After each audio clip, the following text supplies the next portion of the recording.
Hello storytellers, welcome back to the channel. My name's Lauren and this is the life of a storyteller.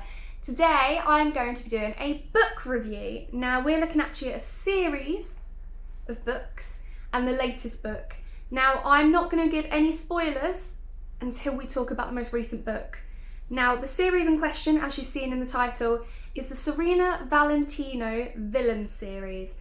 Serena Valentino is an American comic book writer, author and storyteller. She's written comic books such as Gloom Cookie and Nightmare and Fairy Tales.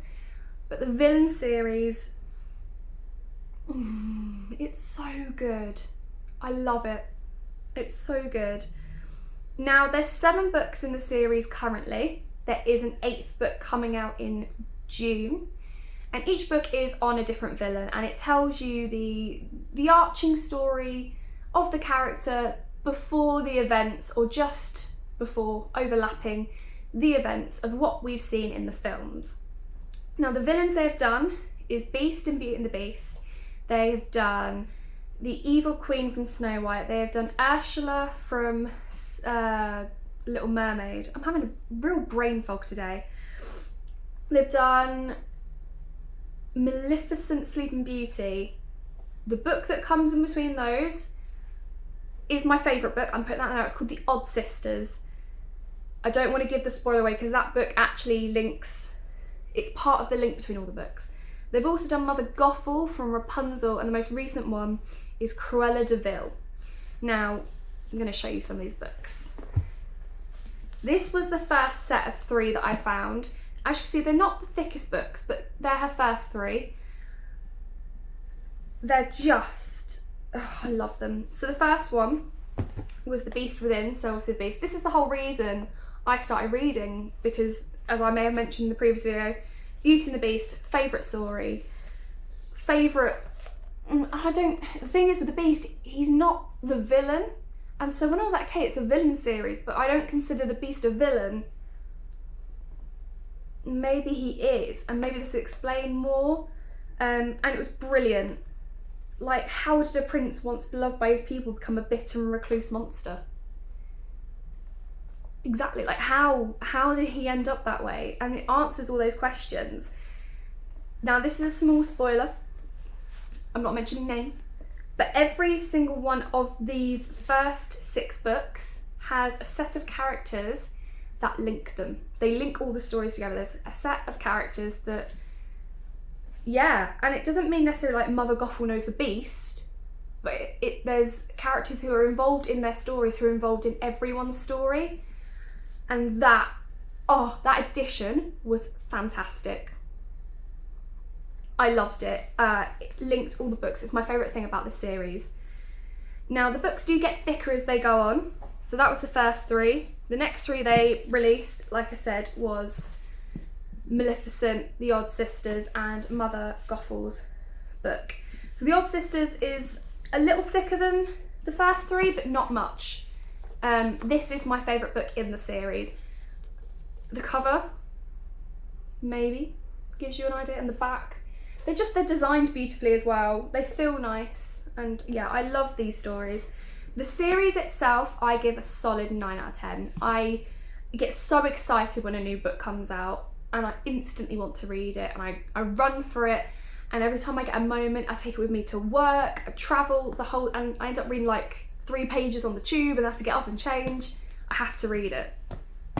So the whole series gets a storyteller rating of 9 out of 10. Very high. Now this is the bit where if you've not read these books and you want to, maybe don't watch anymore, because we're going to discuss a book review of the most recent book. Here we go. The most recent book is called Evil Thing and it's Cruella de Vil, hence the polka dots and red lipstick. It's more a brownie red at this point. I don't really wear red lipstick, but I had to do Cruella justice and just a little nod to her in the video. There's actually a beautiful line in this and it's going to stick with me for the rest of my life. And it goes along the line of, red lipstick is for the evenings, darling. And Cruella points out that her mother only wore red lipstick when she was going out for fancy functions in the evening. And just, oh, it's so glamorous. I don't live that glamorous life, but it's so glamorous. So yeah, this story explains Corella's childhood. It explains how she ended up who we know as Corella. So with her book, whereas in a couple of them, the main story starts sort of halfway through and it's them reacting to the story and why they chose things. With this one, her story very much came at the end. Now this book was also written very differently from the others. This book was written as if it was a biography of Cruella de Vil. Like someone, and it's, I don't want to spoil the end too much, but Serena Valentino writes the last sort of chapter as if she has interviewed Cruella de Vil and she's explaining what it was like to interview her. And so the actual writing style of this, although it obviously it's Serena's writing style, you can get that rhythm, that sense of fluidity. It's a different way of telling the story. It's all from Cruella's perspective, whereas the other stories are telling the story. You as a reader are following along and you're witnessing what's happening. This is if Corella's guiding you through her past. And so it's an interesting take, and I'm curious to know if the book after this will follow that theme. Now the reason why is the characters, as I mentioned, who linked the first 6 books are not in this book yet. There could be like a final book and it reveals that actually all the characters were linked all together. Oh my god, if she does that, I'd love her. I'd love it so much. But in this, yeah, the characters who you're looking out for, I'm guessing if you're here listening to this, you may have read the book, is the Odd Sisters, who are named after my favourite book, and I'm waiting for them to turn up, and there were so many little opportunities where I thought they were going to. So for example, Cruella and her friend Anita, who in the film is Perdita's owner. It turns out her and Cruella have known each other since they were wee babes. And they read books about the characters in the first 6 books as if they had read these books. And I was like, that's a nice nod to her previous work in this series. When are they getting involved? And you realise quite shortly afterwards, actually Corella's world is a completely different world to theirs. It's written in a completely other world that believe that this world, with all the magic and the Odd Sisters, is just stories and fairy tales.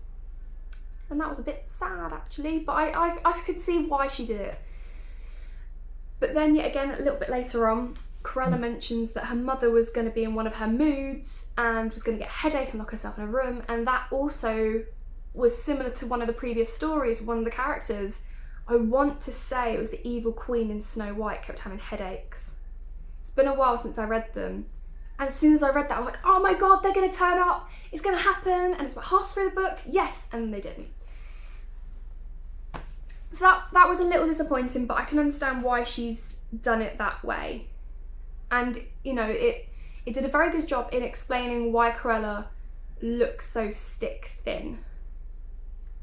That it was a very good way of explaining how she became the way she looks. Because like I said, her mother's glamorous and gorgeous and elegant and opulent. It's a terrible impression. Yeah, so that was fascinating to read. My qualm with this book, and it's probably the only time I've had this with this series, I'd got nearly 300 pages in, right near the end, and realised that we hadn't reached the story of 101 Dalmatians yet. And I was like, okay, normally by now you have started to see the twist or the connection or the turn from the Cruella we've been reading about to the Cruella we've watched. And it hadn't happened yet. It was sort of little trickles of it, but it hadn't actually got the cogs turning. And then it was essentially the last 40 pages where Corella's like, you know the story. And I'm like, I do. Tell me it. So the character arch into the Cruella who's written in the book and the Cruella who's in the films is naff. It's not great. It's my least favourite part about the whole book. And actually, I don't think I've been more disappointed in a book in a while, because angry isn't the word, although I was quite passionately angry about it at the time. It's been nearly 24 hours since I finished reading it.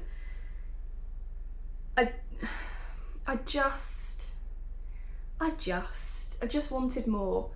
The Cruella who we knew and what had happened to her, it was too short a turning. It didn't feel realistic, it didn't feel true to the character, it didn't feel like it was a natural turn for Cruella to become evil. And the whole time, like, she even mentions that she could hear Roger singing the famous Cruella de Vil song outside when she stood there. And the simple fact is, actually, she didn't warrant that song in the slightest. And actually, it makes you question what Anita had said to Roger for him to think that way of Cruella. Because Cruella wasn't great. She was a snobby little brat. But she wasn't ever mean to Anita. She stood up for Anita. The friendship they had and how much she cared, although it was potentially shown in the wrong way, was so fierce and so strong. So actually, I don't like Anita now because of how she's obviously gone about telling Roger about Cruella and how she's explained the situation. And like I said, don't get me wrong, Cruella did some terrible things. You don't come up with a plan to skin puppies, hun. I'm a dog lover. No, you just don't do that. It's inhumane. It's in dog humane. Yeah. So with that said, the story and getting to know Cruella's history was fascinating. It was very Downton Abbey, it was very glam, it was very gorge, darling. Diamonds, fur coats. Oh, it was like vintage and I loved it. I could hear the characters in the voices of the characters of Downton Abbey. And that actually made it more real. And I'm a huge Downton Abbey fan. So to read it and like, I can hear the characters saying these lines, it just made it so much more realistic, which I probably think is why I found the ending so difficult to enjoy. So that said, the book itself, the general read was amazing and I'd give it an 8 out of 10. But the ending drops it to a 6. And I'm gutted. I'm still excited for the next book, which I can't say her name properly, okay? Don't come at me. It's Lady Tremaine. Essentially, she's Cinderella's stepmother, evil stepmother. And so I'm intrigued to see if they write her book, which is out in June, the same way as Cruella's. And then maybe the book after that, which is the 3rd book, has another character, but it links those two. Or maybe links them all into the story. That would be fantastic. Oh, I'm passionate about this book series. So, general rating is please read these books. They are amazing. And if you want to know more about the villains, this is a perfect way to do it. There is another series about villains, sort of. It's called Twisted Tales, and it's about what happens if something that was meant to happen doesn't happen. Like, what if Aladdin doesn't find the lamp? I'm going to talk about that series in my next book review. There's quite a few to catch up on. I'm very far behind on these books. So luckily I'm going to give myself a little while to read them. But thank you for joining. I hope you enjoyed. I really, really hope you consider at least looking into these books. Check out Serena Valentino. She's got her website, which I'll link below. She's got Instagram, and I'll link that below. She's got Twitter. I will link that below. You're getting a theme here. And go check out her books and her comic books and her works, because honestly her writing is so fluid. It's just smooth. It is like smooth melted butter, and it's a delight to read. And I'm excited to see other projects that she's working on, because apparently she's working on another Disney project. So I'm excited to see that. Thank you for joining, everyone. It's been a pleasure. Don't forget to click the subscribe button. Please do. Like the video, share it with your friends, and let's create a beautiful Disney community together. Thanks for watching. Bye, everyone.